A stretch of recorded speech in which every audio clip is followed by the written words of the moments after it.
Hello, this is the David Eagle Podcast. In 2016, I released a podcast every single day in a project called David's Daily Digital Dollop. Rather than having 366 podcasts just for 2016 alone, in a bid to unclutter the podcast, I've decided to create these weekly omnibus editions. This is week 17. We're in April, and I'm on a UK tour with my folk band, The Young'uns. When you hear this noise, that means we're moving on to the next dollop. Enjoy. So today marks 400 years since the death of Shakespeare. The radio was talking about Shakespeare non-stop on our car journey from Hampshire to Bristol. There were lots of interviews with school children and teachers who were all passionately talking about Shakespeare's work. It's amazing that Shakespeare's plays are still being taught in schools 400 years after his death and are still appreciated by children and adults all over the world. Shakespeare can't have had any idea that his plays would be studied in such meticulous detail, adapted and given so many different treatments, and would still be put on in theatres centuries later. I would certainly be immensely surprised if I knew that David's Daily Digital Dollop was lauded in a similar way, given multiple theatre, television and radio treatments, and studied for centuries by school children all over the world. I'm not being arrogant here, I am saying that I would be massively surprised about that fact. But there is just no knowing which works will stand the test of time, and there are examples of writers, poets and artists not being appreciated fully in their own time, but then recognised as a genius by people after their death and worshipped by future generations. Perhaps my dollops are just too ahead of their time. Hello to any children from the future who may be reading this. Trying to make sense of my strange, antiquated style of English, and you are sick to death of having to endlessly analyse my prose. Maybe your school is about to put on a theatrical performance of my elevator music composer blog. Or maybe you've been asked to write an essay about my work. David's Daily Digital Dollop? Comedy or tragedy? Discuss. Yesterday, we did another afternoon in a primary school. The three of us were each given a microphone to wear, which was wirelessly connected to a deaf child's hearing aids. All the children seemed to have really enjoyed themselves, although the exception might have been the poor deaf child, who's potentially going to suffer long-term psychological trauma after what he faced yesterday. The attachment on Sean's microphone was quite loose, and every time Sean moved too much, it fell onto the floor. The sound of the microphone hitting the floor must have generated a rather loud sound in the deaf child's ears as he jumped and shouted in shock. This must have happened about 5 times over the hour. A little later on, Michael put on his guitar and I started playing the accordion. We both forgot that we were wearing microphones attached to hearing aids. Michael's guitar kept knocking against the microphone and my microphone was directly in contact with the accordion's bellows. Seeing the discomfort on the deaf child's face, Michael and I decided to move our microphones away from our instruments, attaching them to our trouser pockets. This seemed to be working absolutely fine until both of our microphones eventually detached themselves from the outside of our pockets and slipped down into our pockets. These were the same pockets that were housing our mobile phones, and the child was apparently then treated to some very loud electronic interference being generated by both of our phones. In addition to this, he was also getting a shock whenever Michael and I received a notification on our phone, when the phone vibrated directly against the mics. Michael and I were both receiving the same notification from the Young'uns Twitter account, and given that we had a gig that day, there was lots of tweets coming through, meaning that our phones were both vibrating very frequently. Afterwards, the teacher thanked us for coming into their school and said that she was sure that we had given the children an afternoon that would stay with them in their minds for a long time. I'm not sure how true that will be for the other children, but I'm sure that the memory of our visit will stay with that poor deaf child for a long time. Another really enjoyable and very long day yesterday. We were in the van by 8 a.m. to drive to Bristol in time for our BBC Radio Bristol interview with doctor and comedian Phil Hammond. It was great to meet him, as I am a big fan of his work. I'm not too fussed with his comedy, but his administering of prescriptive medical drugs is very efficient and always on the money. After the gig, we went to an Indian restaurant with some friends. Everyone's meal arrived at the same time, apart from mine. I noticed that everyone was waiting for mine to arrive before they started. I instructed them to start eating, but they said that they would wait. 5 minutes elapsed, and still my meal hadn't arrived. Upon inquiring, the waiter said that he would go and investigate. 5 minutes later, he returned. The others still hadn't started their meals, despite my repeated protestations that they really should. The waiter enthusiastically informed me that the reason my meal was taking slightly longer than the others was because they were preparing something very special for me. It was clear that they'd simply forgotten my order, and he was trying to cover up their mistake. After all, Sean had ordered exactly the same meal as me, and it had arrived with everybody else's. If my meal was more special than Sean's, even though he had ordered exactly the same thing, it would be a little bit of a slap in the face for Sean and everybody else, bearing in mind that they were waiting for mine to arrive, meaning that I got a hot, extra special meal while everyone else ate an inferior cold meal. There seemed no reason or logic why I would be given an extra special meal, unless the waiter was a fan of David's Daily Digital Dollop, in which case, I suppose that makes perfect sense. I tried to insist that the others started their meals. Michael and Sean had already started, as they knew that I would genuinely prefer it if they did, but everyone else in our party refused to start until my meal arrived. I tried to explain to them that it would be more polite for them to start than to wait, as waiting would merely make me feel guilty and awkward. But they politely just kept saying, no, it's okay, we don't mind, we'll wait. How annoyingly, stupidly British these people were being. My naan bread had already arrived, and I was eating it. I was perfectly happy to have it as a starter. In fact, I normally ate the naan first anyway, so the wait wasn't really inconveniencing me at all. I was happy to drink my pint, eat some naan, and chat while the others ate. But still, they refused to eat. It got to the point where I was actually begging people to eat, but they still refused, out of some warped version of politeness that they were mercilessly battering me with. Eventually, my meal arrived. Sean and I did a comparison. They both tasted exactly the same, only mine was hot. I wonder whose meal was more enjoyable. I had a freshly cooked hot meal, but was unable to properly enjoy it as I was aware that everyone else would be eating cold food that had been sat there for 15 minutes, and thus I felt massively guilty, even though I'd tried to convince them to eat. However, they might have been eating cold food, but they were no doubt doing so while basking in their self-satisfied smugness. After the meal, the waiter came back and asked us how everything was. I decided to pretend that I believed his story about my meal being more special than the others. I profusely thanked him for the extra effort that he'd put in for me. Unless he was prepared to admit that he'd been lying before about the special meal, he'd be forced to keep up the pretense. I enthusiastically asked him to tell me about my meal and how it differed to Sean's. I could tell that he was starting to regret his dishonesty. I don't think he was quite sure whether I knew that he was lying and that I was winding him up. I asked him loads of questions about how the meal was different. He said that he just used special spices. I then asked him why he'd chosen my meal as the special one. His energy, composure and enthusiasm was starting to falter. I wanted to keep going to see if I could make him crack eventually and admit that he'd been lying, but some of the people around me on the table were starting to get uncomfortable, so I left it. Yet again, politeness had spoilt the fun. This dollop has been the most rushed and difficult one to write so far, but if it's a bit rubbish, hopefully you'll be just too polite to say so. A few days ago, Boris Johnson made some risible remarks in the Sun newspaper about Obama getting rid of the bust of Sir Winston Churchill from the Oval Office. Something mysterious happened. This is what he wrote.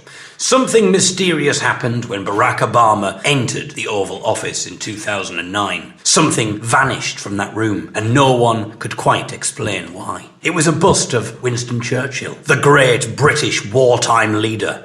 It had sat there for almost 10 years, but on day one of the Obama administration, it was returned, without ceremony, to the British Embassy in Washington. No one was sure whether the president had himself been involved in the decision. Some said that it was a snub to Britain. Some said that it was a symbol of the part Kenyan president's ancestral dislike of the British Empire, of which Churchill had been such a fervent defender. This seems like a very weak, shoehorned attempt to suggest that Obama is in some way anti-British, presumably in an effort... Ladies and gentlemen, bloody hell! Our call. You have 30 minutes. At this evening's performance, we have a full company performing. Your MD this evening is Mr. Liam Dunnicky. Could all council girls and dynamites please now make their way to the Wigs area, up stage left? Could all council girls and dynamites please now make their way to the Wigs area, up stage left? And could all visitors please now leave the backstage areas? Ladies and gentlemen, your half-hour call, you have 30 minutes. Thank you. Thank you.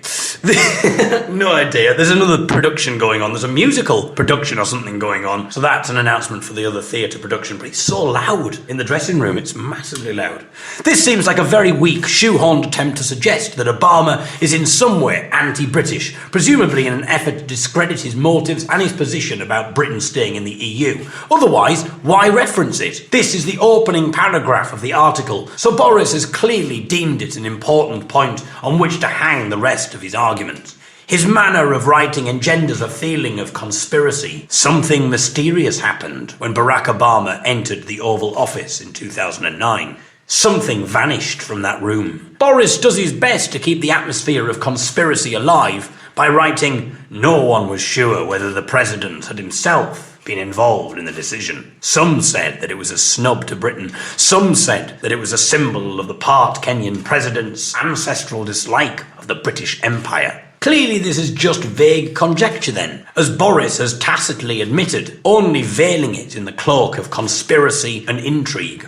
I'm sure many Sun readers will be sucked into Boris's style of writing and will already be horrified by Obama's anti-British audacity to remove a bust of the great British wartime leader. He clearly added that description of Churchill to stir up patriotic emotion within readers, unless he honestly thought that the people reading might not know who Churchill is. Perhaps he was worried that someone might get confused and imagine that Obama removed a bust of the nodding dog from the insurance TV adverts. I suppose that would put a very different spin on Obama's decision. Boris wouldn't want to discredit his entire article, having his readers completely miss the point and assume that Obama had spotted a bust of a dog from a British TV advert and decided to remove it. Boris's readers would be confused as to why Boris was making such a big thing of it. After all, it seemed like a perfectly logical thing for Obama to do. I mean, this was a bust of a dog from an advert that wasn't even on American television. Of all the iconic things that could possibly be hanging from the Oval Office, surely a bust of a talking dog from a British television advert was highly odd and dubious as a choice. Boris had said that it had been hanging there for almost 10 years, since 1999. The Churchill dog only started appearing on British television in 2004. So there would have been 5 years when even British people visiting the Oval Office wouldn't have a clue what the bust was all about. Perhaps the bust went largely ignored for the first 5 years. No one quite understood what the heck it was, why it was there, but it was harmless enough, and so they just left it there to hang. But then 2004 came and the TV adverts started appearing on British screens, and every time someone from Britain entered the Oval Office, they would mysteriously turn towards the dog and say, "Oh yes," in an odd voice before laughing. Obama might have heard about this strange British quirk and the mysterious and peculiar effect that the dog bust had on British people. Obama consequently had the dog bust removed, both for his sanity and the sanity of weird British people who took up hours of precious presidential time talking to a dog, saying, "Oh yes," and then laughing, rather than concentrating on the important reasons for their visit. Despite Boris's best efforts to make his Sun article opener sound like an interesting, worthy conspiracy theory, all he has really done is highlight how much of a non-story this is. No one was sure whether the president had himself been involved in the decision, he writes. And surely that's the point, Boris. No one was sure. You've chosen to hang your argument on this weakest of threads, and you yourself have to admit that the decision to remove the bust might have not had anything to do with Obama anyway. So you can dress it up as an interesting conspiracy theory if you want, but essentially it's a non-story, which has subsequently been debunked as complete bollocks. Apparently the bust was removed before Obama entered office, although in fairness to Boris, no one was sure that Obama didn't employ a psychic to send telepathic messages to people in the White House to have the bust removed before he became president, in order to make it appear that the decision had nothing to do with him. No one is sure about that. The fact that he also writes, "some people said," is also very vague, and is extra indication that this theory of Boris's is just that, a theory, a very weak conspiracy theory on which he pins his argument, clearly as a way to try and get the idea across that Obama is in some way anti-British. Ladies and gentlemen, the House is now open. Please do not cross the stage. Keep all noise and noise to a minimum. The House is now open. Please do not cross the stage. Keep all noise and noise to a minimum. Thank you. Fortunately, the Leave campaign has much more credible people behind it and doesn't solely consist of Boris Johnson and his peculiar, fatuous conspiracy theories. Otherwise, they might be in serious trouble. The good news for the Leave team is that they have Nigel Farage, who's much more level-headed and wouldn't waste time concocting peculiar, spurious theories about Obama. Nigel Farage was dismissive of Obama's comments about Britain leaving the EU. Obama said that Britain could face being pushed to the back of the queue when it came to drawing up trade agreements with the US. But Nigel wasn't having any of it, accusing Obama of merely parroting the British PM. But, as you'd expect, Farage wasn't going to make such a statement glibly. He hadn't just jumped to that conclusion on next to no hard or real evidence. Obama might have got away with merely parroting the PM were it not for Farage's impressive intellect and powers of deduction. This is what Nigel said to Sky News. He said we'd be at the back of the queue.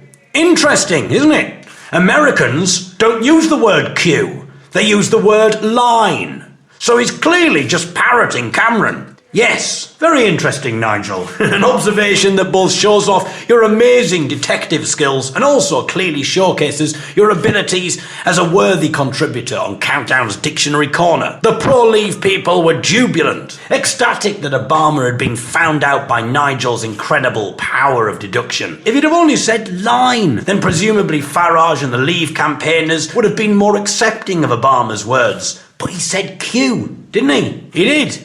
He said Q, and Americans don't say Q. So he was obviously merely parroting the PM. In fact, no one was sure that David Cameron didn't have Obama hypnotised to repeat that phrase whenever someone asked him about leaving the EU and how it would affect Britain drawing up trade agreements with the US. No one was sure that that didn't happen. If only they'd have hypnotised him to say line instead of Q, then Cameron and the pro-EU team would have gotten away with it. But they didn't, did they? He was programmed to say Q, not line. And of course, Americans don't say Q. They say line. What a bunch of mind-manipulating idiots Cameron and the pro-EU brigade are. If only they'd said Q, not line. It would have all been fine.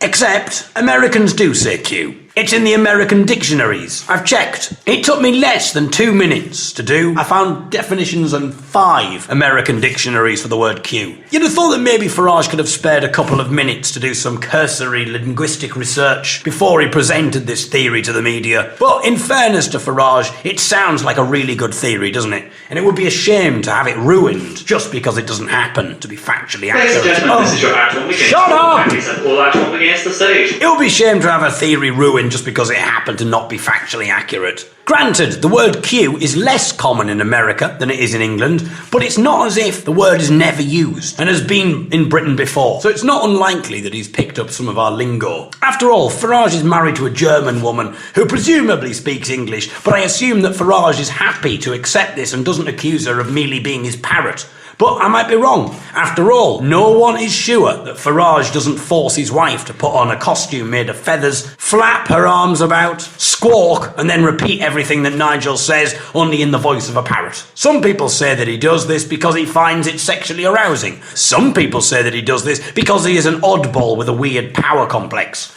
No one is sure.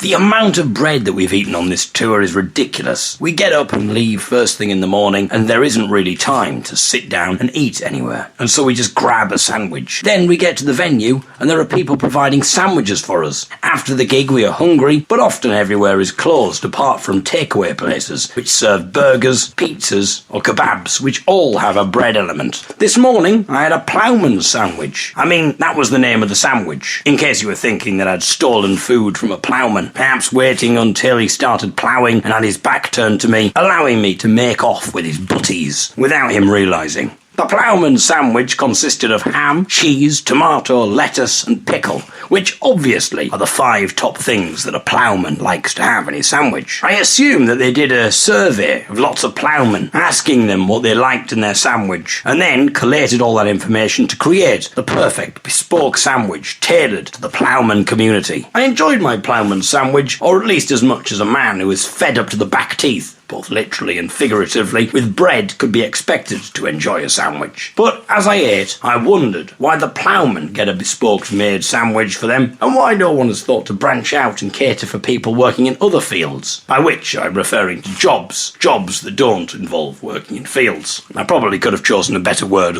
other than fields there to describe non-field related jobs, but never mind. What about the data analyst's sandwich or the IT consultant's sandwich? These people continue to be completely unrepresented in sandwich form, yet they are more common jobs. How many ploughmen do you know? But I bet you know at least one person who works in IT. The sandwich industry has clearly failed to move with the times. They don't seem to have recognised the huge decline in ploughmen and the many new jobs that have emerged as a result of the industrial and the communications age. The sandwich makers are clearly out of touch with the real world. I'm not saying that the ploughmen can't still have their special bespoke sandwiches. I'm just suggesting that the sandwich makers could also be reaching out to other professions and survey them about what they would like in their sandwiches, and then cater for that community with their own special bespoke sandwich. I suggest that the first group of workers we target are the sandwich makers themselves. I mean, they are clearly the experts here. They are the people who make sandwiches for a living, who have tried many and varied combinations of ingredients. Surely they, of all people, should know what it takes to make the perfect sandwich. If I wanted to buy a sandwich, then I'd rather buy a sandwich that has been specially designed for the highly discerning, skilled sandwich maker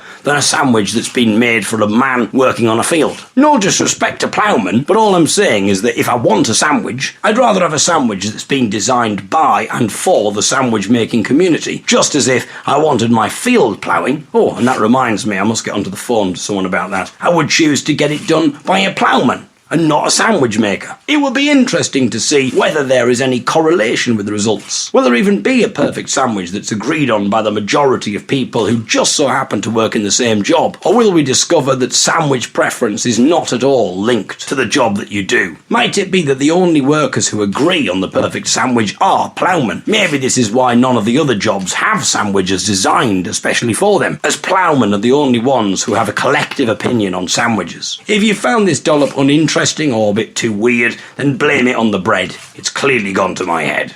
Oh, and I've just remembered that I haven't actually mentioned the original subject that I was going to write about. We're doing the Simon Mayo BBC Radio 2 show tomorrow. We're on just before the 6 o'clock news, and when I say just before, that is exactly what I mean. Apparently, we only have 2 minutes. That will be barely enough time for us to sing a song, and there probably won't be any time for me to talk about sandwiches, unfortunately, as this would give me the perfect platform to start collating people's professions and sandwich preferences. We might have to scrap the song.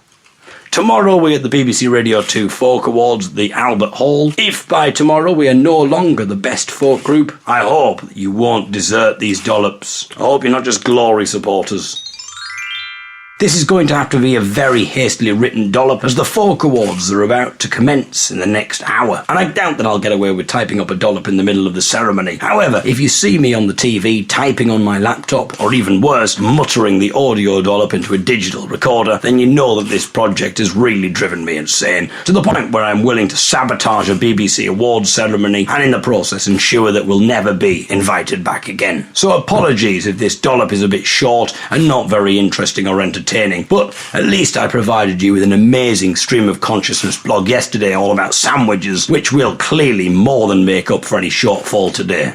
I am sitting at the bottom of a staircase in one of the bars in the Royal Albert Hall. Everyone else is drinking around me, but I am resolutely keeping this challenge going. The good news is that these dollops are stopping me from drinking. I mean, chances are that this challenge will eventually end up driving me to drink and become a fully fledged alcoholic, but the good news is that, at least for now, it's resulting in me drinking a lot less. We arrived at the Royal Albert Hall with about 10 minutes to spare. We then had to go through security checks before they believed who we were and that we were actually meant to be on the Simon Mayo show. They asked us lots of questions. It seemed that we were going to end up missing our spot as a result of being held up by security staff. I did try suggesting to the security staff that they could verify that we were definitely the young'uns by locating our website, which would surely take a lot less time than all of the phoning through to different departments that they were doing. I thought that made perfect sense, but it probably just made me sound arrogant. To be honest, I was probably looking rather suspicious as I was carrying a bag containing my laptop and other electronic equipment in order to do the dollop. Eventually, we were allowed to go through with just 5 minutes to spare. We were ushered into a waiting room where we saw our good friends, the Unthanks, who had just been on the show. We loudly and enthusiastically greeted each other, at which point a harassed producer came running in, waving her hands at us and whispering for us to keep the noise down. It took a few seconds to realise this,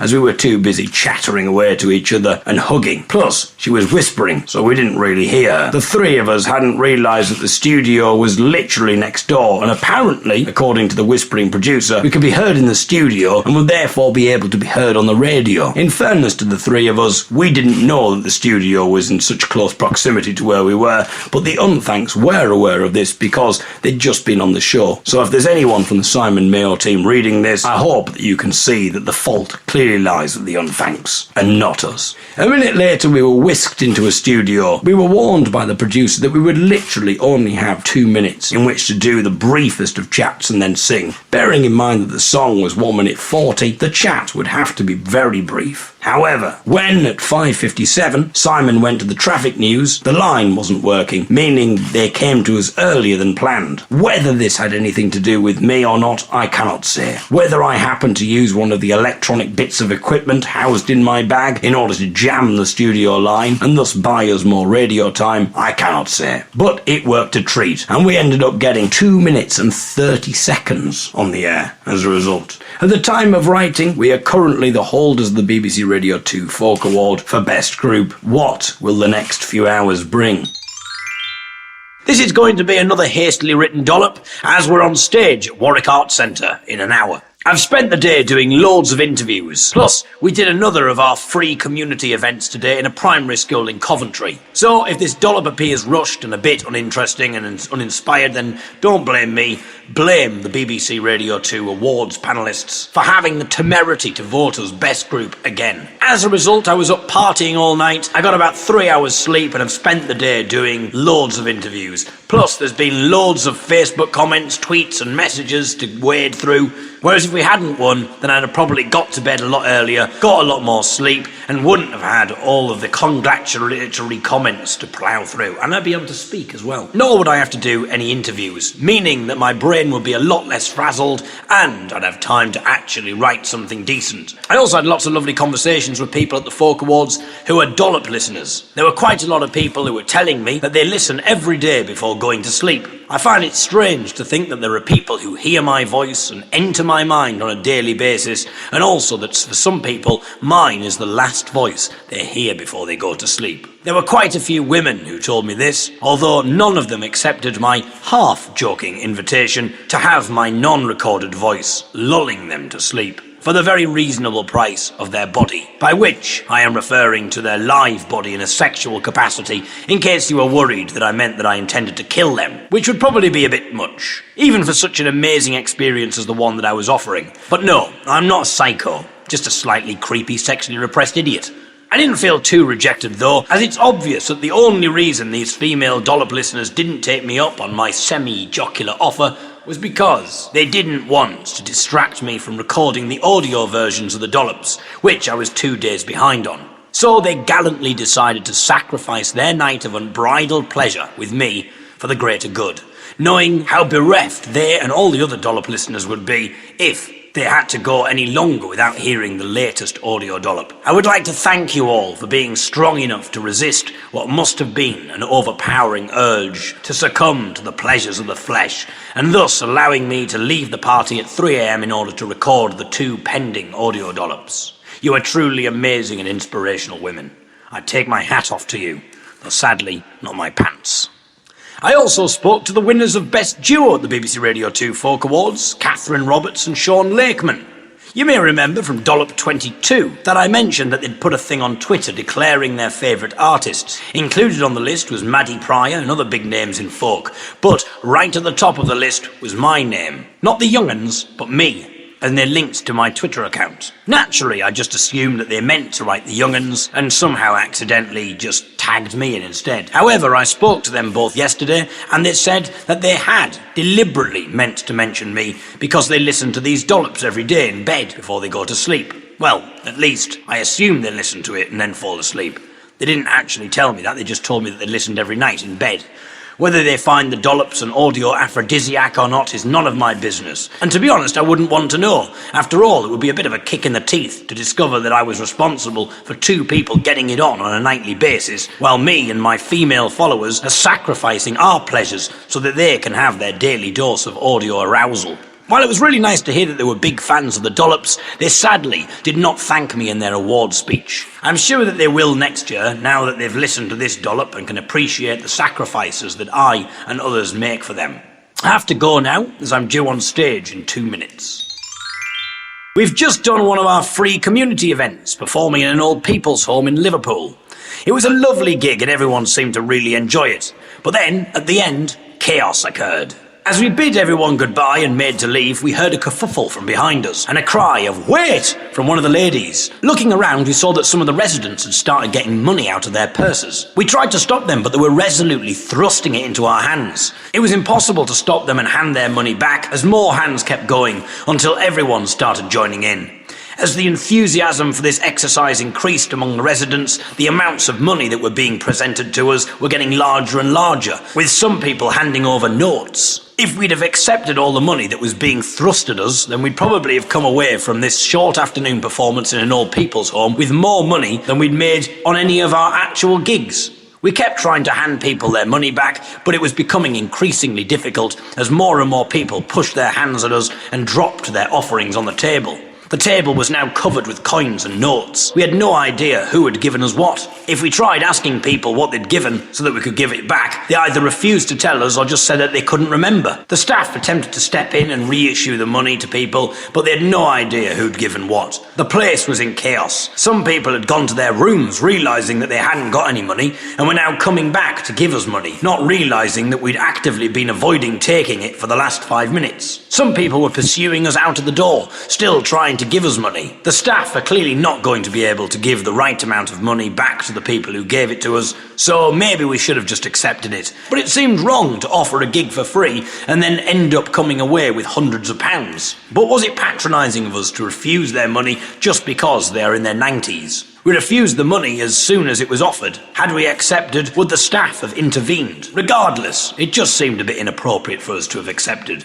But maybe we are going about our performance career in the wrong way here. Maybe we should be using the money from benevolent old people to subsidise our gigs for everybody else. The beauty of this scheme is that the old people don't have to travel anywhere because they live in the venue that we'd be performing in, as it's a sheltered accommodation. Therefore, with the money that they'd be saving on travel, they could afford to pay a healthy amount to us. Also, the fact that these people are reaching the end of their lives means that they'll be able to afford to be extra benevolent. The three of us wouldn't need to bother paying for a hotel because we'd be able to stay in the residential home, either sharing a bed with one of the benevolent old ladies or taking advantage of any beds that have recently become free due to a resident dying.